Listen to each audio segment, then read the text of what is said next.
Nerdbox.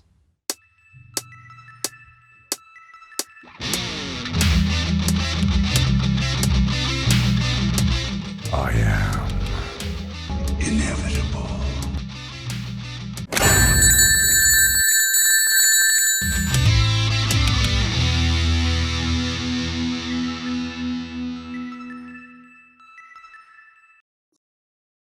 Okay, so I want to preface really quick with my interpretation of cancel culture. It's all the things you said. Obviously, that's just the way it is. My personal opinion, I don't give it nearly that much credit, at least its origins. I genuinely think that cancel culture started about a bunch of younger generations, call them Gen Xers, or Gen Zers, call them younger, millennials, whatever. And it just started out with being, I don't like your old stuff. I want to get rid of it and have my stuff here now. There's a lot of examples, I think, where it almost seemed like some of the cancel culture stuff was very thin, but they react and it goes away. And then, all of a sudden, here's our newer thing. And then you got 13 seasons of Big Bang Theory or something like that. I don't know. It doesn't make sense. If you really look at it, right? It doesn't make sense. Some of the things on there. How is South Park surviving? Well, I have a theory about that. South Park, which is not on my list. In fact, on my list, I don't have a single animated series because you could also put Family Guy in there, and you could put currently Rick and Morty, as I'm wearing the shirt.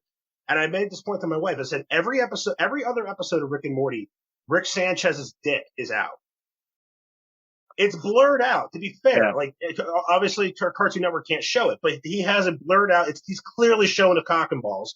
And I've never watched. I come from the idea that sometimes things are funnier when they're bleeped.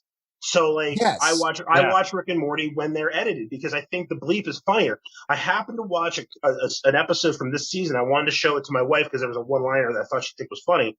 And we watched it on HBO Max, so it's not edited.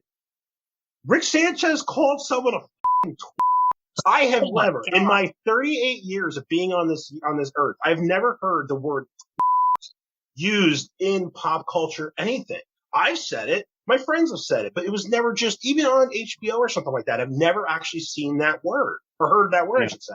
And I'm like, my only explanation is that the generation that, we're starting from 2000 to now, because of 2021, this current generation has only ever known animated adult shows. Family Guy debuted in 98, I think. South Park was 95, 96, something like that. 97, I believe. Okay, but you see what I'm saying, though? The point is that they've always been around. They've been alive as when these shows were deep into they were getting into season 2, season 3, which is an established show at that point. So it's if they grow up with it, we're just used to it. Yeah. It's kind of the argument of and I heard this on another podcast yesterday, but this kind of got the engines turning, was this is also kind of the porn generation. Not to go off on a tangent, but again, when we were growing up, we don't have to put this in the episode. I want to explain my premise. But when we were growing up, porn was don't talk, side boob, Sable showing up on Raw with hands on her boobies. Yeah. Nowadays, kids on TikTok that are 12 and 13 years old are literally talking about ass to mouth like it's their social studies homework. It's that common for these kids. It's not. It's so weird. It's such a crazy, complex thing of what's acceptable and what's not.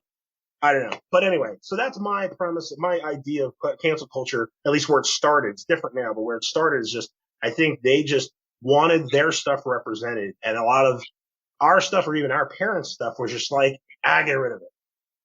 Some of it, obviously stuff like the Cosby Show, obviously that needed to go bye-bye. That makes perfect sense.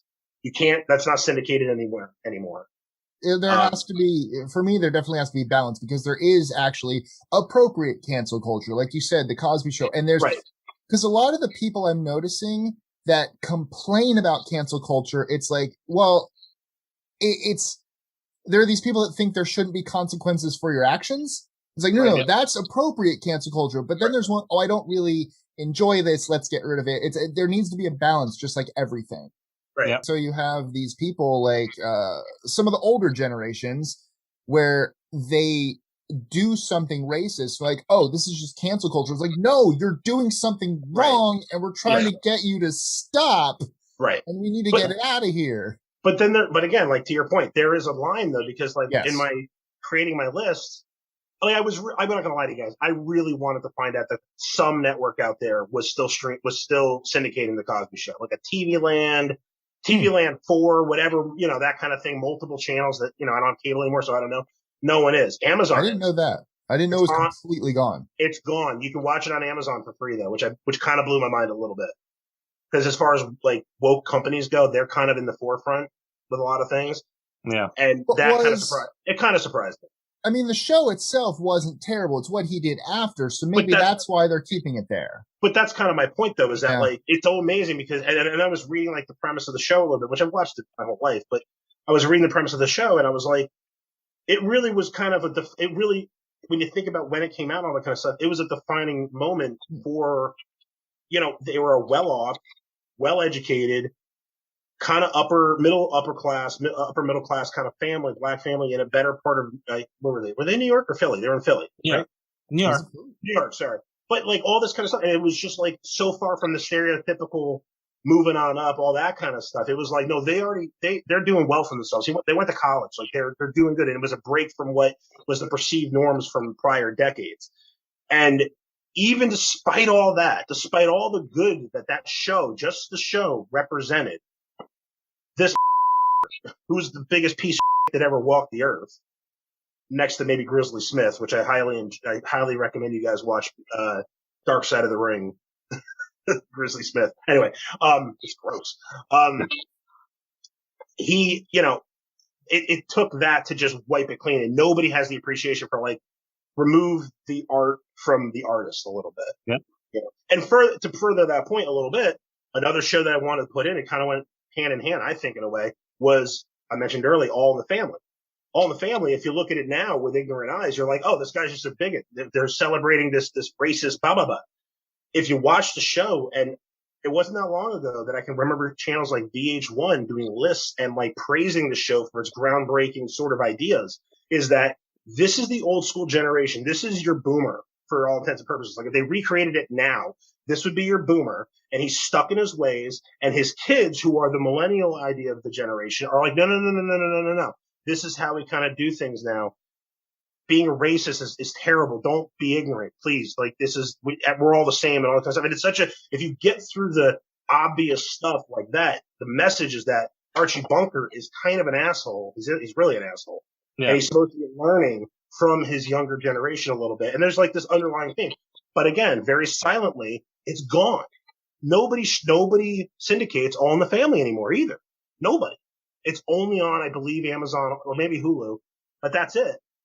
And I mean, it's not like a sword I'm willing to die on, because I was not a huge fan of the show, but it's just kind of like funny because I can't really think of a reason beyond they made some choice jokes that maybe they're not willing to watch the whole series to understand. Like it really comes down to that. So it leads me to like, this is your stuff. I don't want it anymore. Bring my stuff in instead.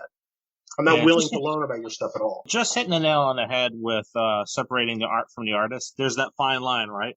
So, thinking about the Cosby Show, and then thinking about like the movie Jeepers Creepers, where Victor Salva is a pedophile. He created it. He directed it. That's like something that, nope, not even going to deal with the movie or anything, because this guy is a creator and he's allowed to continue his profession, and he has this type of, background.